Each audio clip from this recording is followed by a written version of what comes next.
Chers politiciens congolais, apprenez du capitaine Ibrahim Traoré, le nouveau président, ou bien l'actuel président de Burkina Faso. Je veux vous mettre son discours qu'il a tenu devant le peuple burkinabé ce samedi 17 février 2024. Suivez. On nous traite de putschistes. Nous ne sommes pas français, nous ne comprenons pas ce que ça veut dire. Les valets locaux, qui sûrement ne comprennent même pas le sens profond du mot, nous appellent aussi putschistes. Très bien, on se l'approprie. Au fil de ces années, pour ce qui concerne le Burkina Faso, vous avez dû remarquer, tous les corps ont été déstructurés. Plus d'entraînement, plus rien pour l'armée. Ils ont imposé dans tous nos états-majors, toutes nos écoles et toutes nos structures stratégiques ce qu'ils ont appelé des conseils militaires. Lorsque nous nous sommes révoltés le 30 septembre 2022, la première des choses était de chercher à savoir qui sont ces conseillers militaires et où ils étaient. Nous avons donc pu identifier que le mal est profond. Et la première des choses était de leur demander de quitter notre armée. Ils sont partis. Et ce que je vous disais il n'y a pas longtemps, vous ne pouvez pas espérer retrouver votre objet perdu en faisant appel à celui qui vous l'a volé de venir vous aider à le chercher. Lorsque nous avons déjà demandé aux conseillers de partir, nous avons senti des manifestations. On nous a fait comprendre qu'on ne pourra pas s'en sortir sans eux. Et à chaque fois qu'ils nous le disaient, ça s'est traduit par des attaques d'envergure sur le terrain. Nous avons bien reçu le message. Lorsqu'à l'orée de l'année 2023, nous avons décidé de dire donc aux forces étrangères présentes ici de partir parce que nous voulons lutter en burkinabé. Ils ne l'ont pas sûrement apprécié. Mais pourquoi venir mourir sur nos terres pour nous? Nous préférons combattre nous-mêmes. Nous avons demandé à ce qu'ils retournent chez eux. Malheureusement, je vous le dis ici aujourd'hui, comme j'aime le dire, la colonisation est rentrée. Il y a des esclaves de salon qui n'ont toujours pas compris. En son temps, des officiers militaires nous ont écrit et nous ont approchés pour nous dire que c'était une très mauvaise décision et que nous n'allons pas tenir 2 mois. Des fiches ont été écrites. On nous a transmis ces fiches pour nous faire une analyse stratégique de leurs pensées. Nous avons dit, c'est soit nous sommes souverains ou nous restons esclaves à jamais. Effectivement, lorsque le dernier soldat a quitté le Burkina Faso, nous avons compris de quoi est-ce qu'il s'agissait. Les attaques se sont enchaînées immédiatement. Déou, Tinakov, Partiaga, ainsi de suite. Mais ce qu'ils avaient oublié, c'est que le peuple du Burkina Faso avait compris notre message et s'était engagé sur la même voie que nous. Nous nous sommes réorganisés rapidement et subitement. Nous avons constaté que toutes les cellules dormantes terroristes se sont réveillées au Burkina Faso. On a réorganisé l'armée au plus vite, à une vitesse inégalée.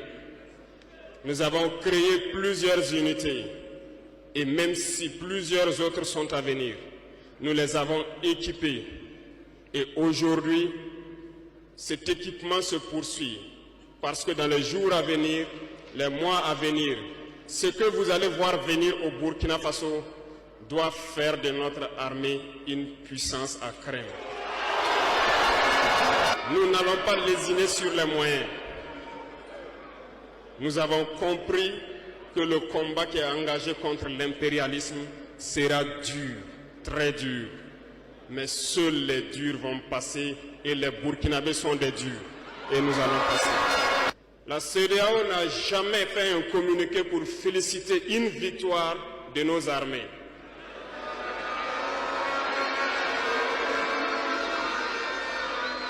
À peine, elle condamne du bout des lèvres et très rarement lorsqu'il y a des massacres. Où est cette CEDEAO des peuples? Thomas Sankara disait que l'esclave qui n'est pas capable d'assumer sa révolte ne mérite pas que l'on s'apitoie sur son sort. Cet esclave répondra seul de son malheur s'il se fait les illusions sur la condescendance suspecte d'un maître qui prétend l'affranchir. Seule la lutte libère. Et je m'en vais vous dire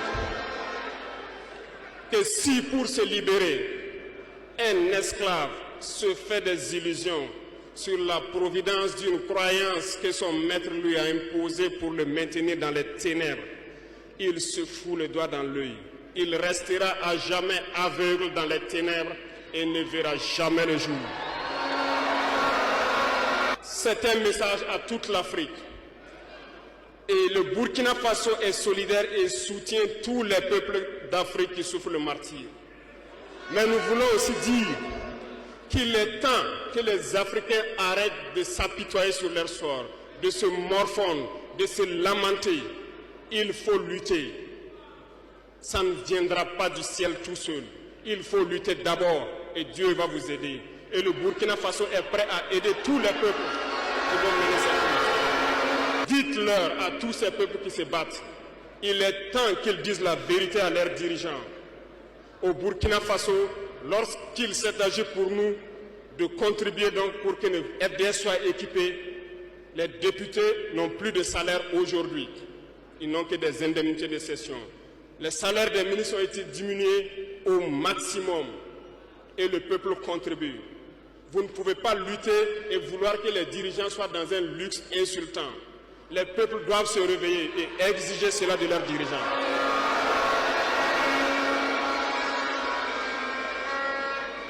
Et pour terminer,